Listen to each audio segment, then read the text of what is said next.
بسم الله الرحمن الرحيم، والصلاة والسلام على رسول الله صلى الله عليه وسلم. أما بعد، السلام عليكم ورحمة الله وبركاته. إخواني أخواتي، سوف نتطرق في هذا الفيديو إن شاء الله إلى ولاية بني عباس، تاريخ وحضارة، وهو الجزء الأول الذي طالما انتظرتموه كثيرا، وكنت قد أعلنت عليه في قناتي وصفحاتي على الفيسبوك والإنستغرام والتويتر أو بما يسمى الآن إكس. لذا أرجو من سيادتكم التكرم بمتابعة هذا الفيديو إلى الآخر، وشكرا.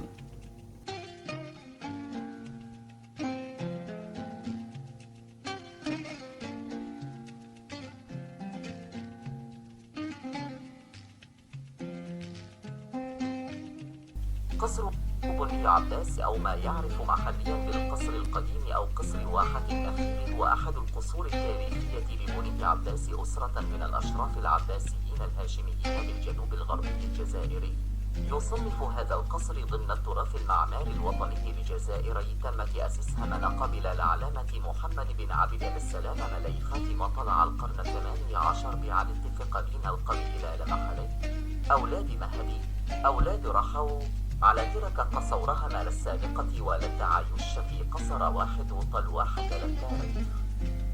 الخلفية التاريخية يعود تاريخ تأسيس بني عباس الحالية إلى أسطورة سيدي عثمان المدعو الغريب ومرافقه سيد النون، فببركة سيدي عثمان ظهرت عين ماء عذب ساهمت في نمو النباتات والأشجار والمراعي.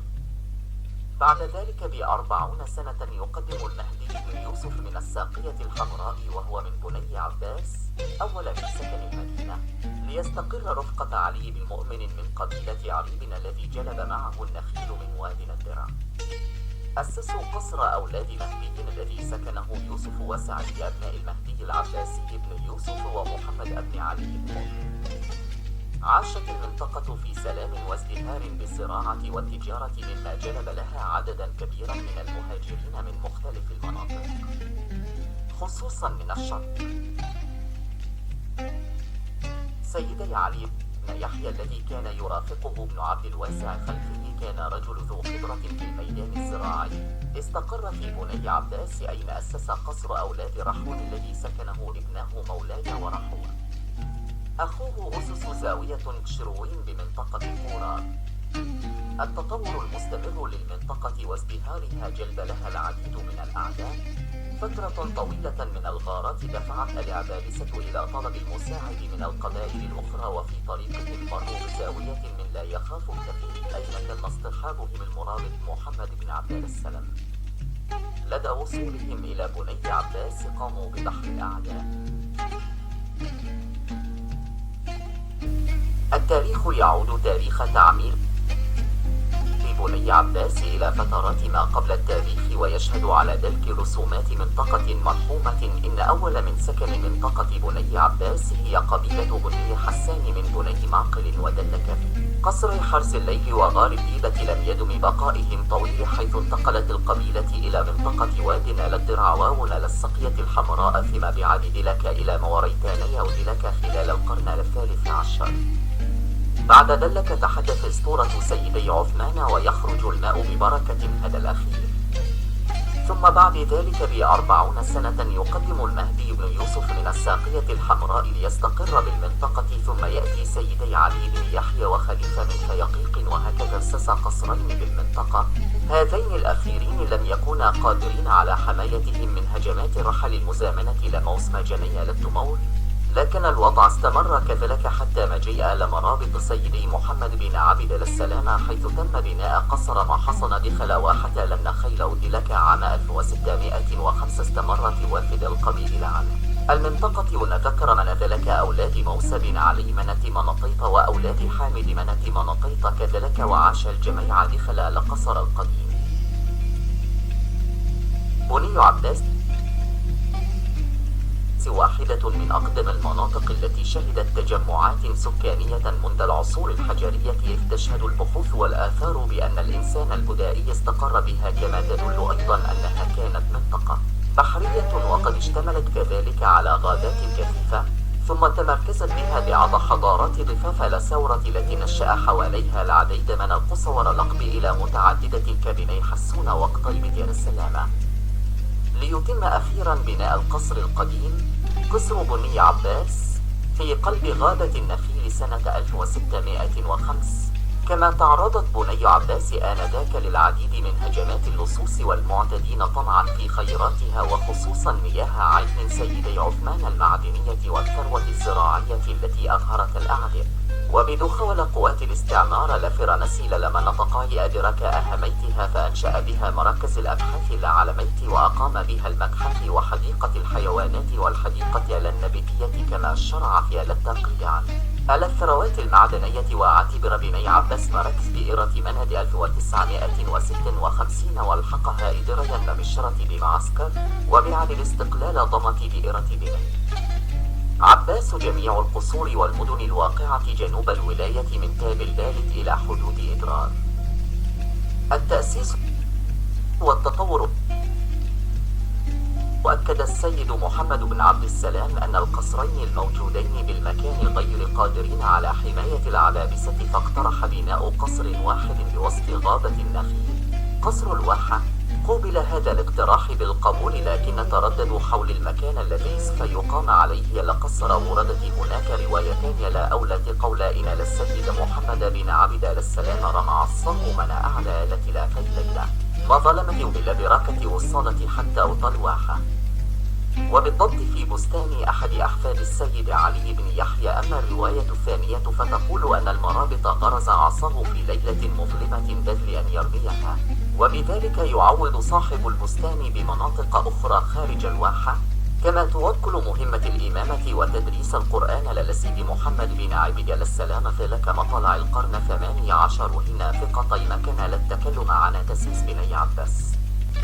كان للسيد محمد بن عبد السلام ابن واحد هو الطيب، وكان في زاوية من لا يخاف ولم يلحق بوالده إلا فيما بعد.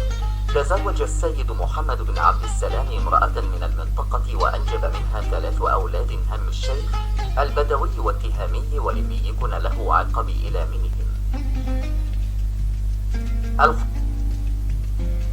الخضوع للاحتلال الفرنسي والإخلاء أحد الأزقة بالقصر القديم، احتلت بني عباس من قبل الفرنسيين في غرة مارس 1901.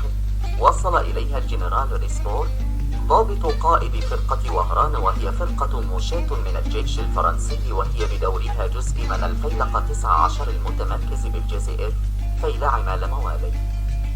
ينص قانون 30 مارس 1902 على إنشاء 5 فرق صحراوية بقيادة ضباط شؤون الأهالي. فرقة الساورة في بني عباس كانت مدعمة ب6 ضباط و202 من ضباط الصف والهجانة، وتنقسم إلى فصيلة للقيادة و3 فصائل للهجانة.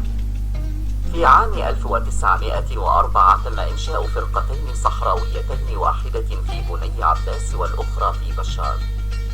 وكان القصد من إنشاء هذه الفرق هو التنظيم الدفاعي للحدود الجزائرية المغربية. بني عباس إحدى أكبر بلديات ولاية بشار، تقع في الجنوب الغربي للجزائر، تتوسط ولايتين من الشمال مقر الولاية بشار بمسافة 250 كيلومترا على الطريق الوطني رقم 6، وجنوبا ولاية إدرار بمسافة 350 كلم. تبلغ مساحة بلدية بني عباس حوالي 1040 كيلومترا مربعا. أما مساحة دائرة بني عباس فهو 1370 كيلومترا مربعا. هي مركز دائرة يبلغ عدد سكانها 1200 نسمة. يعود أصل تسمية بني عباس إلى قبيلة بني عباس التي يعود لها أصل المهدي بن يوسف أول ساكن المنطقة، وهي من بني حسان. قصور بني عباس. نذكر أن بني عباس في هذا الحين كانت تضم 3 قصور. قصر بني عباس وهو الأكبر والأهم من الناحية السياحية ومن الناحية عدد السكان. قصر القصيدة وسكنه الغنانمة أولاد حمو ويقع فوق المسبح البلدي. قصر واروروت وسكنه سكان واروروت، واحة تقع 7 كلم عن بني عباس. بعد انتشار عدم الأمان في حقبة تاريخية معينة.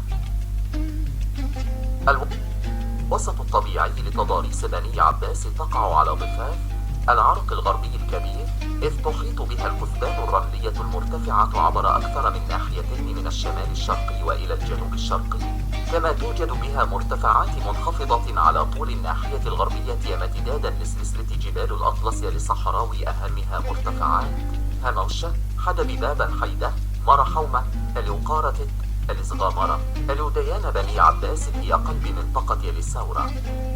ووادي الساورة هو عصب الحياة الرئيسي لكافة قصور ومدن الناحية، به يستمر وجود الإنسان والحيوان والنبات والأرض. يقطع بني عباس طولا من الجهة الغربية، لكن جريان هذا الوادي أضحى نادرا في السنين الأخيرة عقب إنجاز سد جرف التربة، ليقتصر على الأمطار المحلية التي قلما تهطل وبكميات لا تكفي لجريانه. كما توجد أودية أخرى عديدة منها وادي إمشال ووادي علي. توضيح: الواحات تحيط ببني عباس العديد من الواحات والمحيطات الفلاحية، منها واحات واروروت، واحات السدرة، واحات زقلمك، واحات الكراع، واحات عين الساقية، واحات حمامة ومحيطات الجويفة، واحات هموشة، واحات بابا حيدة. محيطات مرحومة المتواجدة بين بلديتي بني عباس وتنفر، وأهمها غابة النخيل ببني عباس الممتدة بشكل عقرب عملاق من جهتي المنطقة. اللغز الطبيعي الذي أبهر السواح.